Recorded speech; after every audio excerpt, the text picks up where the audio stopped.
나이가 들면서 많은 분들이 전에는 이렇게까지 깜빡거리지 않았는데 라는 생각을 자주 하십니다. 분명히 무언가 하려고 방에 들어갔는데 이유가 생각나지 않거나 얼굴을 보면 확실히 아는 사람인데 이름이 바로 떠오르지 않아서 답답했던 경험 아마 대부분 있으실 겁니다. 이런 순간이 잦아지면 마음속에서 혹시 내가 치매가 시작된 건 아닐까 하는 걱정이 올라오고 뉴스나 주변 사람들의 사례를 접할 때마다 불안감이 조금씩 더 커질 수도 있습니다. 그런데 실제 연구에서는 중년 이후에 겪는 이런 변화의 상당수가 뇌세포가 이미 손상된 상태라기보다는 뇌로 가는 혈류량이 줄어들어서 나타나는 일시적인 기능 저하인 경우가 훨씬 많다고 반복적으로 보고하고 있습니다. 뇌는 우리 몸에서 가장 많은 산소와 에너지를 쓰는 기관이기 때문에 혈류가 조금만 줄어도 그 변화가 바로 나타납니다. 움직임이 줄어들고 혈관이 조금씩 굳어지면 뇌가 충분히 공급받지 못해 순간적으로 기능이 떨어지는 것이죠. 좋은 점은 이 과정이 대부분 충분히 되돌릴 수 있다는 점입니다. 첫째, 자주 움직이는 습관입니다. 많은 분들이 하루에 6시간 이상 앉아서 보내고 그 사이사이에 스마트폰을 내려다보는 시간이 길어지며 목과 어깨가 굳어지고 혈관이 눌리는 현상이 반복됩니다. 국립보건원 연구에 따르면 2시간 이상 같은 자세로 앉아있으면 뇌로 보내는 혈류가 빠르게 감소하고 이 시간이 길어질수록 기억력과 집중력 저하가 더 쉽게 나타날 수 있다고 보고합니다. 반대로 2~3시간 간격으로 5분에서 7분 정도만 가볍게 걸어주거나 화장실에 다녀오는 길에 폭도 끝까지 한 바퀴만 걸어도 뇌 혈류가 즉각적으로 올라가는 변화가 관찰되었습니다. 식사 후에는 가능하면 15분 정도 산책을 하시는 것을 권합니다. 빠르게 걷지 않아도 됩니다. 중요한 것은 몸의 순환을 다시 깨워주는 것인데 소화도 잘 되고 뇌까지 공급되는 혈류도 자연스럽게 늘어나는 효과를 동시에 얻을 수 있습니다. 여기에 목과 어깨를 천천히 돌려주는 스트레칭을 하루 3~4번만 넣어도 장시간 스마트폰 사용으로 눌렸던 혈관이 풀리면서 머리가 덜 무겁고 덜 멍한 느낌을 받는 분들이 매우 많습니다. 둘째, 혈관을 건강하게 지키는 식습관입니다. 뇌는 혈관을 통해 필요한 영양을 공급받기 때문에 혈관이 곧 뇌 건강이라고 해도 과언이 아닙니다.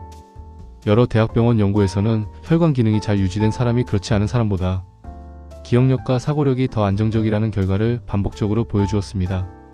색이 진한 채소와 과일은 혈관을 손상시키는 활성산소를 줄여주는 항산화 성분이 풍부합니다. 시금치, 브로콜리, 토마토, 당근 같은 채소들은 혈관 염증을 줄이는 데 도움을 주며 블루베리나 라즈베리 같은 베리류는 하루 한 컵만 꾸준히 섭취해도 기억력 저하 속도를 늦추는 데 긍정적인 영향을 준다는 연구가 많습니다. 등푸른 생선에 들어있는 오메가 지방산은 뇌세포막을 유연하게 유지해 정보 전달 속도를 높여주고 혈관 내 염증도 줄여줍니다. 반대로 지나치게 짠 음식이나 단 음식은 혈관벽을 자극해 뇌 혈류에 좋지 않은 영향을 주기 때문에 자연스럽게 줄여가는 것이 좋습니다. 처음부터 식단 전체를 바꾸려 하지 마시고 하루 한 끼에 채소 반찬 하나를 추가하는 것, 일주일에 2~3번 생선을 먹는 것부터 시작하면 부담없이 오래 유지할 수 있습니다. 셋째, 숙면입니다. 숙면은 뇌 기능 회복의 핵심입니다. 낮 동안 쌓여있던 노폐물을 치우고 필요한 정보만 골라 저장하는 과정의 대부분이 잠을 자는 동안 이루어집니다. 숙면을 충분히 취한 사람이 그렇지 못한 사람보다 다음날 기억력, 집중력, 정서 안정에서 훨씬 나은 성과를 보인다는 결과가 반복됩니다. 특히 밤 10시에서 11시 사이에 잠자리에 들면 뇌의 생체리듬과 가장 잘 맞아 깊은 잠을 유지하기 더 쉬운데 이 시간이 늦어지면 숙면에 필요한 호르몬 분비가 불규칙해지기 쉬워집니다. 숙면을 위해서는 잠들기 2시간 전부터 화면 밝은 기기를 멀리하고 카페인과 과식은 피하고 대신 가벼운 스트레칭이나 따뜻한 샤워로 몸의 긴장을 풀어주는 것이 도움이 됩니다. 침실의 온도를 너무 덥지 않게 유지하고 조명을 은은하게 낮추는 것도 뇌가 쉽게 이완될 수 있는 환경을 만들어줍니다. 숙면이 잘 이루어지면 다음날 뇌 혈류도 더 안정적이고 뇌 피로가 덜 쌓이기 때문에 기억력 저하를 막는 데 가장 기본이 되는 습관입니다. 넷째, 스트레스 조절입니다. 스트레스가 심해지면 기분만 나빠지는 것이 아니라 실제로 혈관이 순간적으로 좁아지면서 뇌로 가는 산소 공급이 줄어들어 기억력과 사고력이 일시적으로 떨어질 수 있습니다. 중요한 회의나 긴장되는 상황에서 방금 들은 말이 잘 기억나지 않는 이유도 여기에 있습니다. 연구에서는 짧은 명상이나 깊은 호흡만 잘 활용해도 뇌 신경망이 안정되고 혈관의 긴장이 풀리면서 혈류가 개선된다는 결과가 나옵니다. 하루에 3번 정도 30초에서 1분 정도만 호흡에 집중하는 시간을 만들어 보세요. 코로 천천히 숨을 들이마시고 배가 부풀어 오른 상태로 잠시 멈췄다가 입으로 아주 천천히 내쉬는 이 단순한 동작만으로도 심장 박동이 내려가고 뇌의 긴장도가 줄어든다는 것이 여러 실험에서 확인되었습니다. 여기에 가벼운 산책이나 따뜻한 목욕을 더하면 스트레스 완화 효과가 더욱 올라갑니다. 다섯째, 뇌에 새로운 자극을 주는 습관입니다. 뇌는 새로운 자극을 받을 때 가장 활발하게 움직이고 이때 혈류가 증가합니다.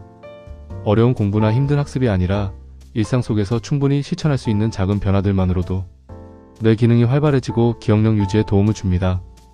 예를 들어 늘 다니던 길 대신 평소 가지 않던 골목으로 산책해보거나 새로운 반찬을 직접 만들어보거나 일주일에 한두 번은 평소 쓰지 않던 손으로 양치질이나 문 열기를 해보는 것도 좋습니다. 이렇게 뇌는 익숙하지 않은 동작을 처리하려고 새로운 회로를 동원하게 되고 이 과정이 바로 뇌 혈류를 활발하게 만들어주는 역할을 합니다. 사람과의 대화 역시 가장 강력한 뇌 자극입니다.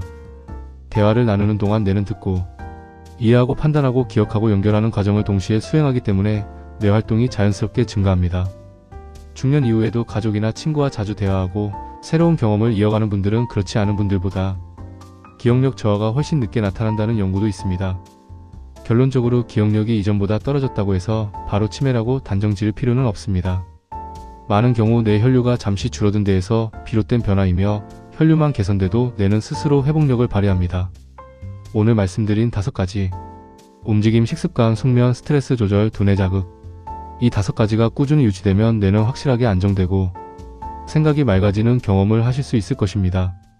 오늘 내용이 도움이 되셨다면 좋아요와 구독, 알림 설정 꼭 부탁드립니다. 함께 배우고 함께 젊어지는 건강연구소였습니다. 감사합니다.